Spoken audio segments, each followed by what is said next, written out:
Well, good afternoon, and thank you all for being here. I appreciate it.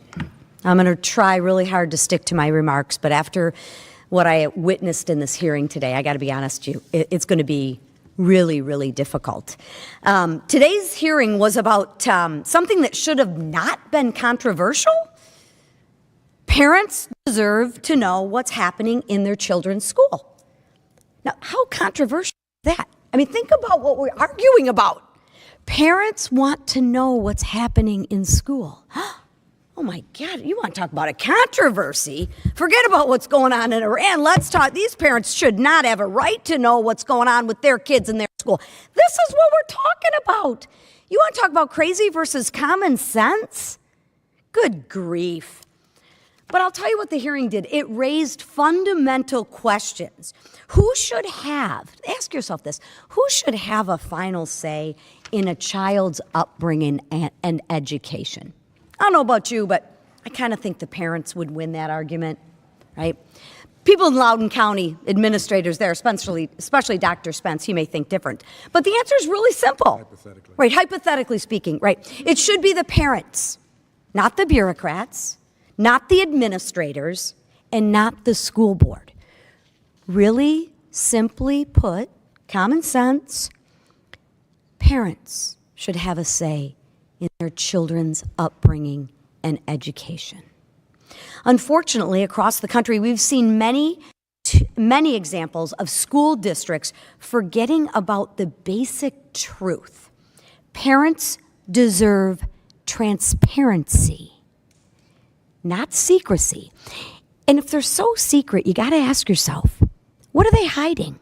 Like, what are they hiding? Right? Are they hiding that their math scores are going down 4% and the reading scores are going down 4%? I mean, come on, you guys. This is their job, right? And Mr. Spencer was Dr. Spencer. So I'm going to go with he's a halfway intelligent guy. Didn't sound like it today. I don't know about you, but I didn't think he was able to answer many questions. And as a leader, isn't it your job as a leader to answer questions? I mean, you're the one that's in charge. The buck's supposed to stop with you, right? Until the you-know-what hits the fan, and then, oh, my God, it wasn't me, can't answer. Can't talk about a specific situation. I can barely talk about a hypothetical situation. I mean, I'm glad that Dr. Spencer knew his name. Anyways, I'm getting off the rails, but it's so, so frustrating. But unfortunately, across the country, we've seen far too many examples of school districts forgetting this basic truth. Transparency. Not tough. I think it's common sense. The left, they're a little crazy. They're a little hoo-hoo, right? Parents deserve a seat at the table. And when decisions are being made about their children, schools and school boards and administrators should actually be focused on, wait for it, how about they should be focused on educating their students, right? You know, let's get back to the basics. Reading, writing, arithmetic, preparing young people for successful futures. Instead, too many districts have become consumed by focusing on woke ideology, protecting bureaucracies, avoiding accountability like we saw from Dr. Spence, because he can't talk about anything, specific, right? And shutting parents out of the conversation, right? I remember when I went to school, the schools were encouraging parent participation, right? Remember those days when schools actually wanted parents to participate in educating, like their kids and making sure they did their homework and stuff? Now, my gosh, if you want to be involved in your school, in your child's education, well, I think you might be the Antichrist. Like, what are we talking about? You actually want to know what's going on in the schools that's teaching your children? Well, that's a lot of bounds, right? And while today's hearing focused on school leaders and administrators, shortly you're going to hear directly from the people most affected. I might say the second most affected because I think your children are the actual most affected. But you'll hear from the parents, the ones that should have a say in their children's education. At least we Republicans feel that way. The moms and dad who simply, that's all they wanted. Can you just give me answers? right? Dr. Spence can't give any answers, right? I can be in charge, I can be the boss, but like don't expect me to give any answers, right? Last I checked, if you were in charge, you owned it. And I think Dr. Spencer did everything today but own it. The parents who expected transparency from their school districts and were met with resistance. The parents who raised concerns and felt ignored. And correct me if I'm wrong, I don't want to put words in your mouth, but from our conversations, that's kind of what we talked about. The parents who raised concerns, they felt ignored. Okay. The parents who watched school officials protect their institutions rather than pursue accountability. The parents who faced hostility, even threats, simply for speaking up at school board meetings. Isn't that interesting? Because they had questions and they wanted answers from the people who are supposed to be in charge, to who are actually supposed to be getting paid the big bucks to give you the answers. Well, God forbid you hold those people in charge for giving you answers. Woo-hoo-hoo. Yeah, these stories come from different communities, different circumstances, but they all share the same troubling reality. When institutions become more concerned about protecting themselves other than serving families and protecting the students, that's when trust breaks down. When parents are kept in the dark, trust breaks down again.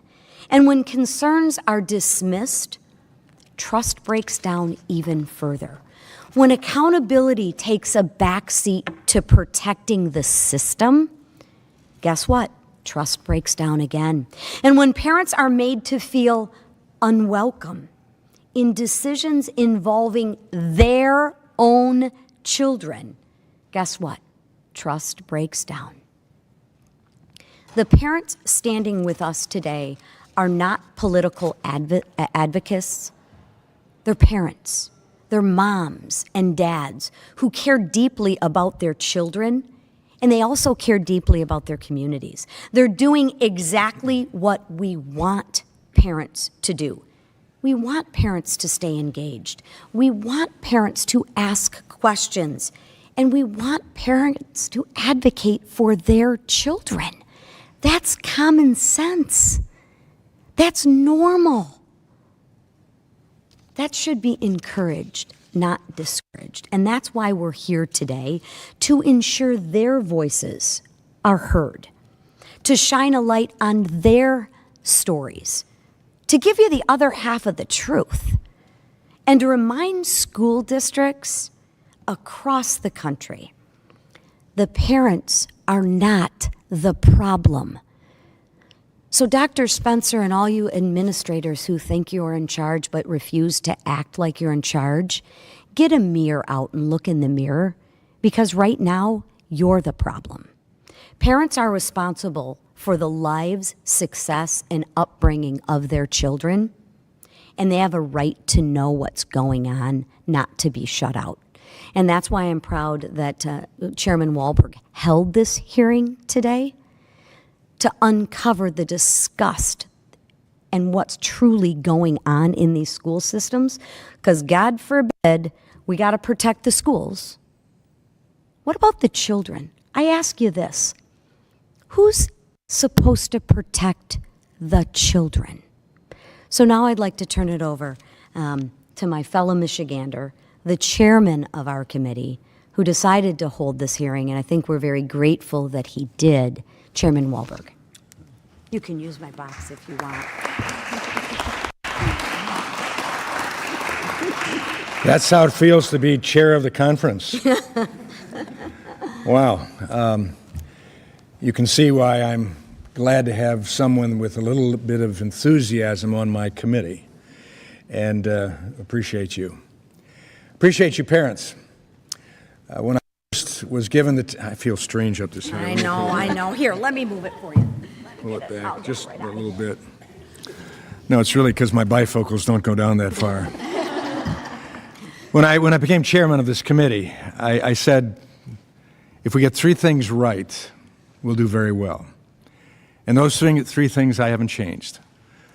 Parents, students, teachers. You get those right and in that order. I would suggest the parents are the most important. The parents are taken care of and listened to and considered as the educators of their kids who supplement their education authority by a school system, whatever that school system might be of your choice. It'll work. The kids will come along. And if teachers are encouraged to do what education is supposed to do, I think it'll work as well. Now, I'm delighted that we have instituted in the One Big Beautiful Bill, or what else do we call it, the Working Families Tax Cuts Bill. I'm still on the One Big Beautiful Bill. Educational choice, universal educational choice. We've dipped our toe in the water on that.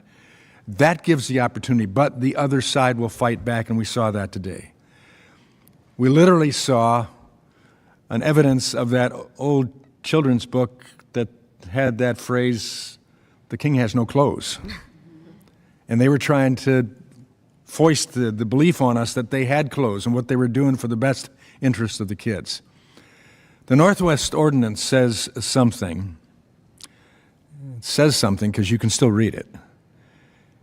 About education, it says, religion, morality, knowledge being necessary to good government and the happiness of mankind, schools and the means of education shall forever be encouraged.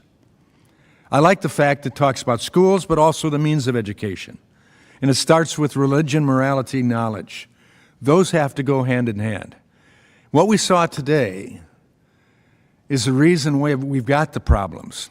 If we had more time, we could have talked about the Chicago public school system. 97% increase in funding since 2013 to 2024. Minus 63% improvement, which means there was no improvement, in math, and 73%, minus 73% improvement in English, in reading. So when they talk about needing more funds for what? For more failure? Mm-hmm.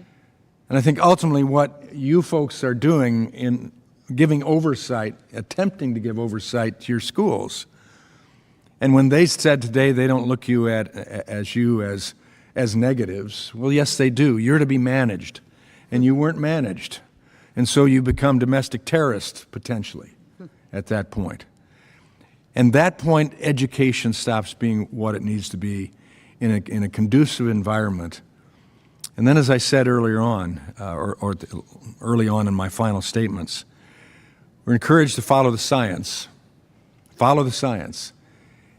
And I say follow the truth, because when you get to that aspect that many of you have fought, the idea of having the choice for male or female, not simply whether you could have females intruded upon by males in their sports or in their private spaces, but just simply that you could have that, as opposed to saying, we want to do what we do as educators in expressing truth and seeing these students that have a dysphoria and attempting to assist them to ultimately affirm their reality of who they actually are, not lead them down a road that ultimately they will regret and will not produce the success, the enjoyment in life, the experience in life that they could have if we affirm that. So today, we tried to affirm that schools exist to educate children, not push political agendas. If I heard we follow Illinois state, local government rules and ordinances, I was about ready to heave my cookies up there. And that's why we had to subpoena her to come. But parents have a right to know what is being taught and a right to be involved in every major decision and minor decision affecting their children. It's their children. And as a grandparent, I affirm that as well. I want to know what my granddaughters and my grandsons are being taught, yet they're being kept in the dark. What I heard today, sadly, has left me concerned about the direction of our education system more than ever, because we've crossed into realms that we never contemplated in our battle against one choice, and that being public education, and that's it. we've gone past that. Rather than addressing parents' concerns, the superintendents doubled down on the disturbing policies like allowing biological boys to sleep with biological females on overnight school-sponsored trips. And you notice Dr. Spence never answered that. Never answered that. They suggested that not using a student's preferred pronoun could be on the same level as physical assault. Our schools should focus on reading, writing, math, and preparing students for success, developing character as students. That's a common sense topic. Today's disappointing NAEP scores, as I pointed out in my closing remarks, are a reminder that too many students are grafted off into subjects that they don't need to work on.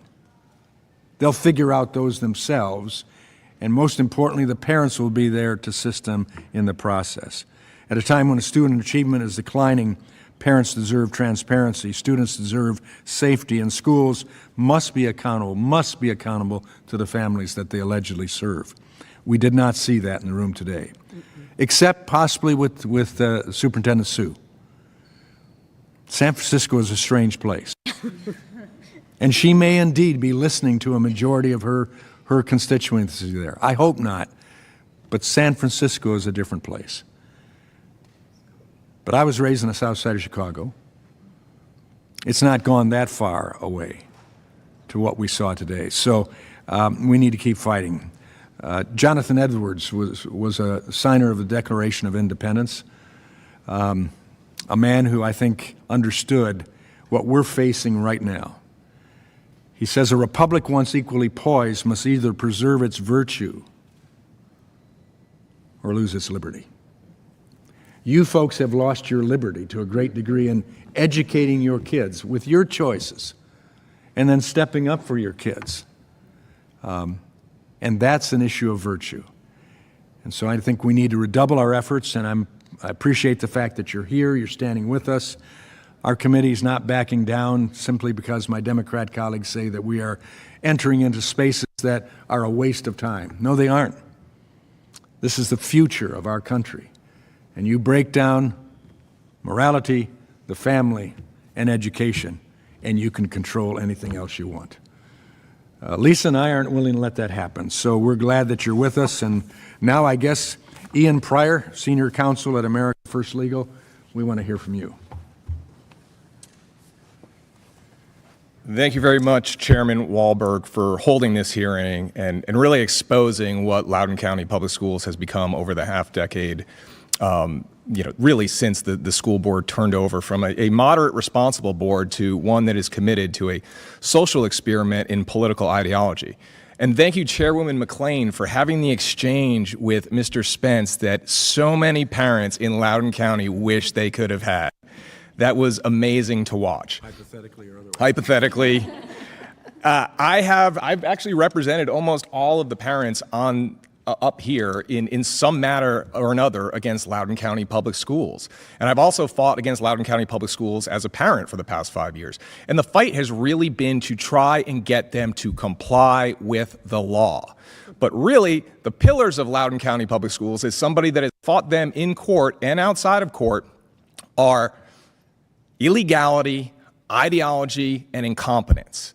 And I think we saw a little bit of that here today in the hearing. And the other thing I think we saw that is extremely frustrating, but is consistent, is the gaslighting from Mr. Spence about how Loudoun County Public Schools follows the law, how they are in compliance with civil rights laws. That is not true.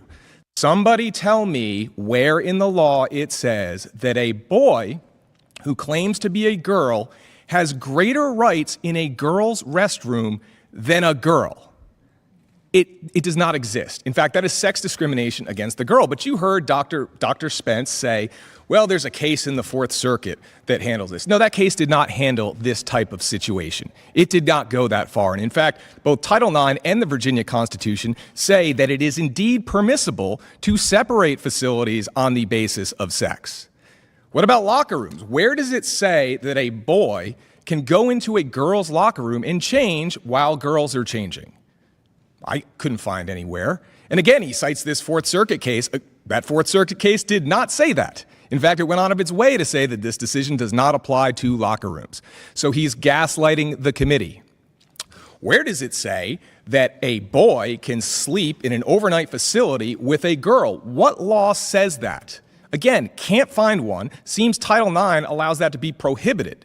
But interestingly, what Dr. Spence said about that was that if parents want an accommodation, they can get one. How? They won't even tell parents if their children are expressing a different gender identity in school. They are absolutely not going to give parents advance warning that a biological male will be at an overnight trip with them because he claims to be transgender, or that he's going to be in the locker room, or that he's going to be in the bathroom. They have no ability to request accommodations or opt-outs. And I'd also like to know where in the law it says that it is Title IX sexual harassment to call a girl when she wants to be called a boy. But that is what Loudoun County Public Schools claimed when they went after two boys who called a girl because she wanted to be called a boy. And finally, it is definitely not the law that you cannot tell parents or can allow their child to socially transition to a different gender at school without parental consent. How do we know that's not the law? Because the Supreme Court said that in January in Mirabelli versus Bonta. I have not seen a single attempt from Loudoun County Public Schools to get its policies into compliance with the Supreme Court decision. So perhaps giving Dr. Spence the benefit of the doubt, maybe they're ignorant of the law. If that's the case, they should get better lawyers. But ignorance of the law is no defense, and there is no justification whatsoever for turning a once great school system into what it is now, which is a social experiment that is dangerous, reckless, and shuts parents out of the equation. Thank you. So we shouldn't let the facts get in the way of a good story? We will now hear from Seth Wolf, who is a parent advocate. Seth, sorry, I'm on the other side. Thank you, and I'm honored to be here standing next to you guys, and I appreciate all the work that was done here today and the amount of attention that was brought to this topic. I'm here today just as a parent, standing up for my children and the other parents that don't have the opportunity to be here as well. Some of you guys might have known my story. We came from Loudoun County. My son was part of the locker room incident that happened last year. And if it wasn't for people like Ian and the founding Freedoms Law Center, we wouldn't have had an opportunity to even have a voice to be heard. Because of the way that these policies in these school boards are written, our voice and our rights are being taken away from us. And not just us as parents, but as students. If a student speaks up against it, they are forced to either take punishment or stand down for what they believe in. And that's something that, especially when I raised my kids, that's one of our founding freedoms in America is our right to have our beliefs and our right to be able to say what we want to say and what we believe in. And when we have school boards that are acting more as businesses with $1 million budgets and $1 billion budgets, it becomes this place where normal families can't stand up for their own rights, and it's just not right. And so to have legislators and representatives to come up here and make this issue an issue that shouldn't even be an issue. We should just be talking about education and having, America be the best place for education. And instead of dealing with the basic topics of education, we're forcing children, these are all children from elementary, middle school, and high school, to have to deal with these social issues that us as parents don't even have the answers to. And so it's unfair for what's going on in our nation right now. We need more parents, standing next to these brave mothers here, and we need more fathers to stand up and to go to your school board meetings, to vote these people out of office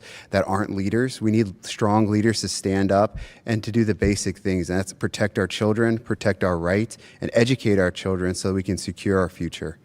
So, thank you. Okay. All right. Next, I don't have my... Tamaya Harding. She is a parent and also an advocate. I might need yours. You want my box? Yeah.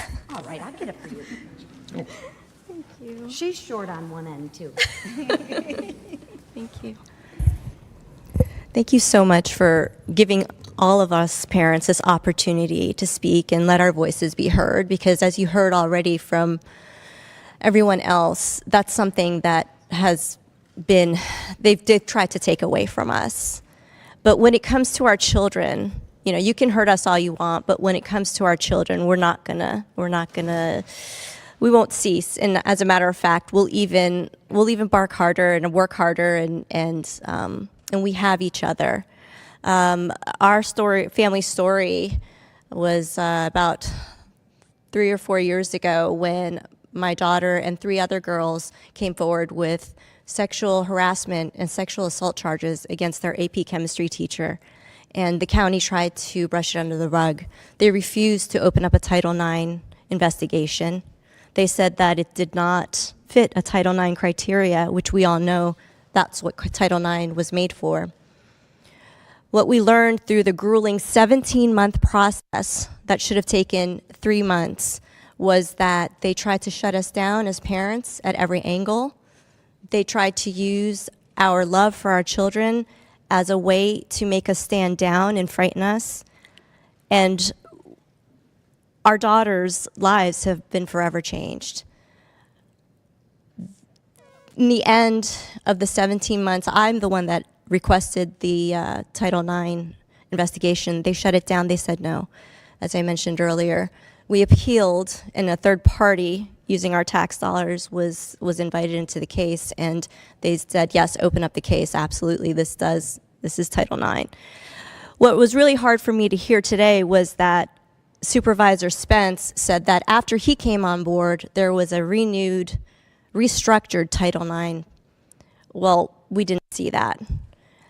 And what we did see was more lies and more attempts at shutting down parents and Loudoun County Public Schools administration first, and parents and students last. So I'm here to fight for other parents. I'm here alongside these amazing parents. I would love to thank the committee also for giving us again this opportunity. And I'm so encouraged that you all are walking beside us, because we need you. We are the richest county in the nation, and our tax dollars are being used against us in protecting our children. And that's not the way it should be.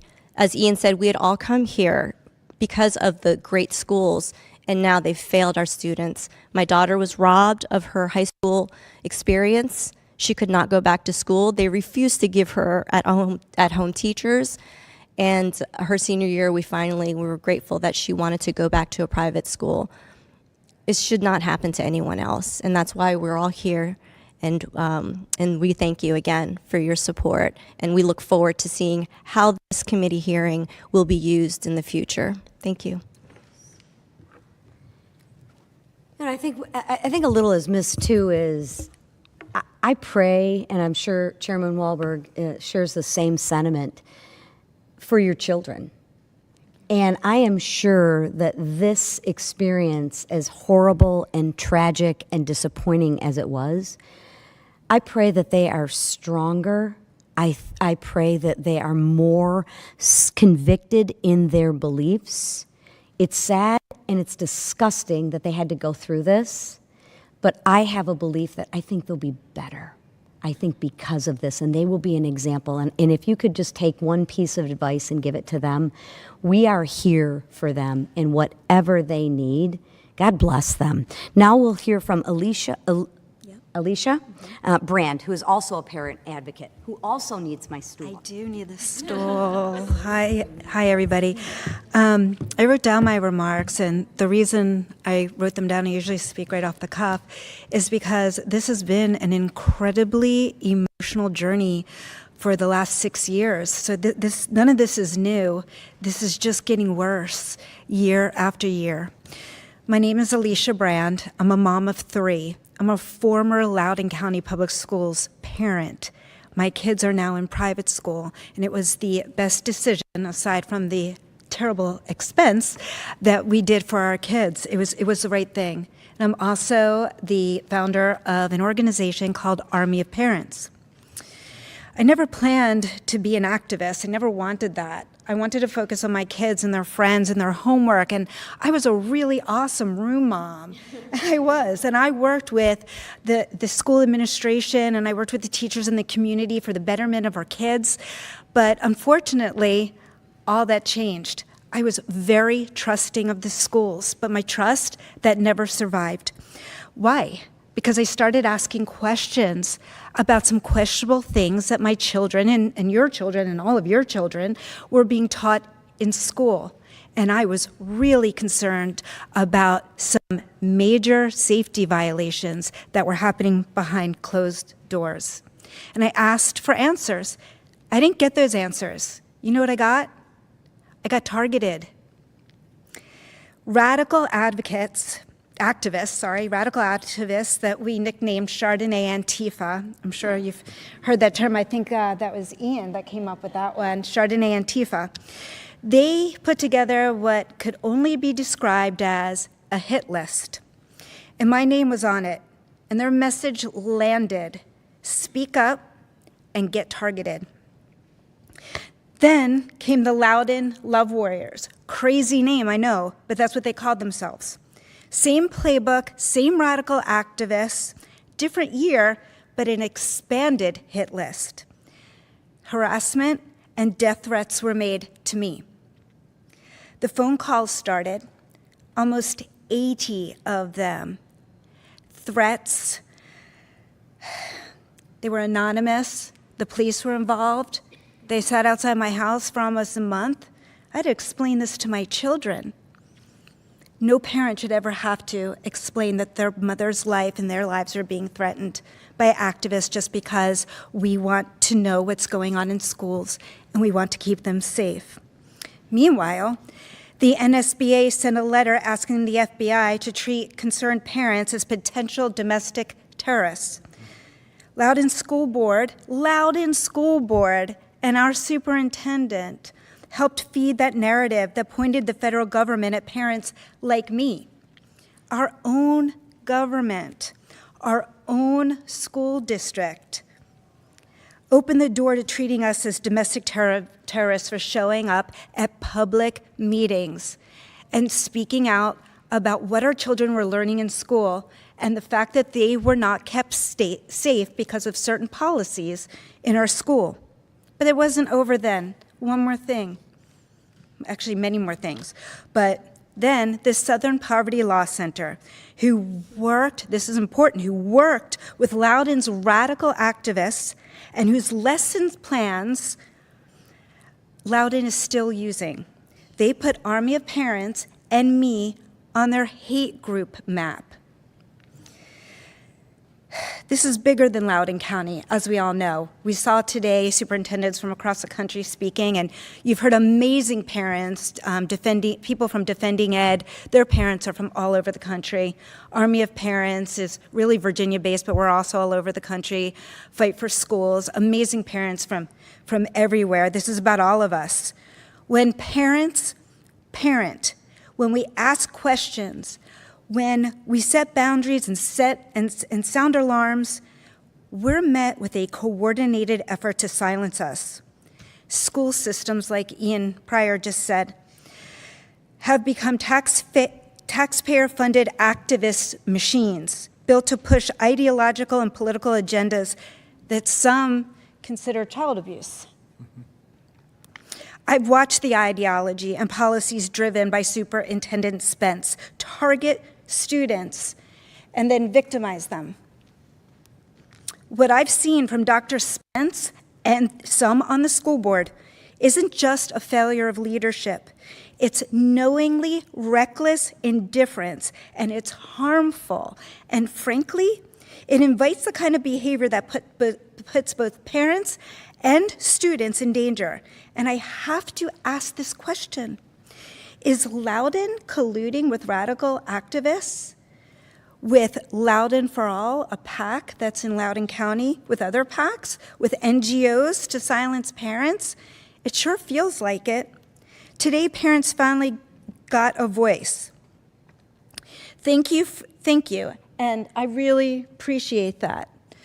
We all really appreciate that. I can only pray because we've been down this road before. I can only pray that the hearing is more than performative. I pray that real action and accountability is taken against superintendents like Dr. Spence, against radical school boards, because what's happening to our children is not fair. And you may or may not have children in the school system, but you must understand that you are affected. They are our next generation of leaders. And if we do not stop a cultural revolution and the abuse of our children in the schools, they will make it worse. We will have a country that we do not recognize. So I ask you all, when you write your stories, please remember our stories, our children's stories, and help us rewrite the stories of our future of America, because that's what this is about. And thank you again. I really appreciate this committee and everything you're doing. Sure. Thank you. Thank you. And I would say, Alicia, there are bills that have been and are being drafted dealing with these issues. Thank you very much. So in closing, I will take a few questions, if you have any. For myself, for the parents. Yes, sir? For any of the Loudoun County parents up here, how many other families or sets of parents can you think of probably that have been affected by something like this? Oh, Seth, Too many to count. too many to count. Too many to count. There's people that they even put it on our Twitter accounts. They send us messages on our Twitter accounts. Come to the mic. So some of us have various Twitter accounts, and some people DM us and have said they themselves have gone in to sue LCPS on behalf of their children's being bullied, harassed, hospitalized. And they take our hard-earned taxpayer money and fight these parents with it. They pull in not just the staff counsel to fight them, they bring other high-priced attorneys in to fight them. So much so that they're bullying the parents, they're bullying the students. They put fear into them. You don't want this public. You don't want this to happen to your children, right? We got to keep everything quiet. If parents ever get far enough that they can get an agreement, it's always down to a non-disclosure. Anything they can keep out of the courts and out of the public is what they want to do, because then you, the public, think everything's dandy there. And so they are there. My son graduated. He graduated college last year. I still speak up because so many of these parents are afraid to speak up. And we have to engage people they're taxpayers too, but to be also responsible and not be afraid to stand up. These are elected. Spence today, he had people on the lookout so he didn't have to talk to any of you. He snuck out. He is paid over $500,000 just on his salary. And he keeps adding more and more admin staff. He has made LCPS a jobs program. He himself, he took DEI and not only said he would not follow President Trump's executive order to drop DEI out of LCPS, he had HR, which it used to be under, he has DEI as a direct administrative report to him. Thank you. What would it take for these people that are being pressured with silence to be able to speak up? Does it just take them? I'd like to answer that.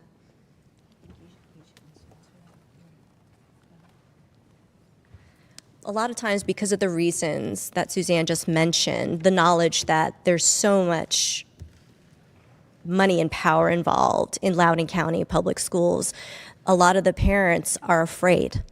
So really, to answer your question, it's the resources, it's having the backing of other people in government to actually walk alongside us, because we can fight, we can talk, we can attend the school board meetings, but sometimes it gets discouraging because there's only so many school board meetings that you can attend before you feel like you're not being heard.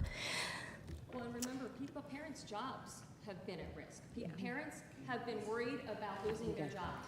What she's saying is parents have actually been worried about losing their jobs, which is absolutely disgusting. We have time for one more question, sir. All right, maybe we'll do two. Yeah, hi, Ed Hutchins. By the way, I have two 15-year-old fraternal twin daughters. Oh. County, so got skin in the game aside from my public policy work. My question is a little bit broader.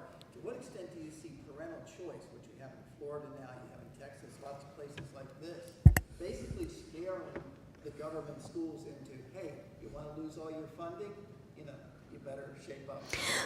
Well, I think President Trump is on the right track and Secretary McMahon is on the right track, as there has to be some accountability for the education system, right? And Chairman Walberg talked about it earlier. We keep giving the Department of Education more and more and more and more money, but the test results keep getting less and less and less. At some point, we actually have to begin to get value for our money. And the answer is money isn't going to solve anything. Money is just going to make it worse because it's going to perpetuate the problem, because we're paying people like Dr. Spence, who can't answer a question, $500,000. I mean, seriously? And you want to talk about the real cowards? It's not these. I applaud your courage. I applaud your bravery, because I know it cannot be easy. You know, you got all these keyboard warriors who are true cowards anonymously saying what they feel. I mean, come on, save it. Anyways, we have got to continue to call out crazy versus common sense, but we can't continue to fund the destroyers. So I got an idea. Like Secretary McMahon says, when she talks about taking away the Department of Education, she's not talking about taking away the money. She's talking about, if you give $1, why doesn't that dollar go to the student? Why does only 37 cents go to the student? Why wouldn't we take that dollar and actually help with maybe some tutors, maybe some mental health counselors, maybe to improve the reading and writing score? So anyways, one more question, we got to close. Yeah. Policy proposals, lawsuits, but at the center of all of it, you are among one of the families directly affected. Can you just, if you're comfortable, tell us a little bit about how your family unit is doing and how your kids are doing right now? Use the box. Get even taller. There you go. I think as a family unit, we have faith that we are speaking on the truth. And so if you're speaking on the truth, it's kind of easy to stand behind that.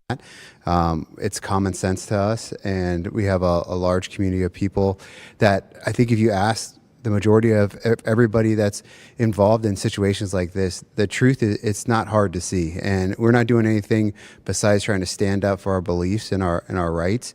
And it is hard because, like you said, there's keyboard warriors, there's other people. It costs money and stuff like this to stand up and to fight for these basic rights. But when you have a good community of people around you, it's a lot easier. And so we just have faith that, you know, we are doing what's right and what the truth is. And so we're just trying to stand in that truth. And it makes it a lot easier than if we were trying to fight the other battle. How are your kids doing? They're doing fine. They're doing fine. Thanks for asking. But yeah. Thank you. So know this, we have your back.